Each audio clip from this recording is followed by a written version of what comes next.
ইন্দিরা গান্ধী একটা ওপেন জনতা দরবার করতেন, 7টা থেকে 8টা, 1 ঘন্টা জনতার যে কেউ যেতে পারেন ওনার বাড়িতে, লনে গিয়ে দাঁড়াতে পারে, উনি কথা বলবেন। সবার সঙ্গে হয়তো কথা হতো না, কিছু কিছু লোকের সঙ্গে কথা হতো। তো কেউ ঠিক করলো যে না, ওইখানেই যাবো, আমরা ইন্দিরা গান্ধীকেই দেবো টাকাটা। তো একদল মহিলা, চিন্তা করুন, শাড়ি পরে, তাদের মধ্যে বেশ কয়েকজন লাল পাড় শাড়ি পরে, যেমনি বাঙালিরা পরে, সাদা লাল পাড় শাড়ি পরে চলে গেছে। সকালবেলা চান টান করে ভোর 7টায় ইন্দিরা গান্ধী বাড়ি গেছে। কোনোদিন তারা কোনো পলিটিক্সে নেই, কোনো ইন্টারন্যাশনাল অ্যাফেয়ার্সে নেই, তারা গৃহবধূ সবাই।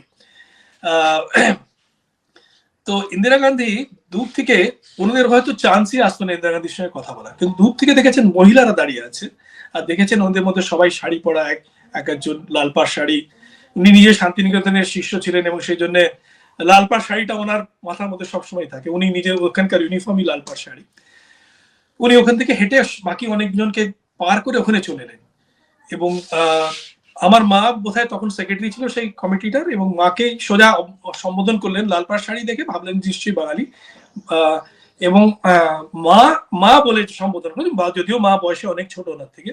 মা, আপনারা এখানে কেন এসেছেন? তো বললো যে আমাদের এই জন্য আমরা এসেছি, শরণার্থীদের জন্য আমরা টাকা উঠিয়েছি এবং আমরা দিতে চাইছিলাম, এবং আমরা চাইছিলাম ঠিক জায়গায় যায়। 5 মিনিট দাঁড়িয়ে কথা বললেন।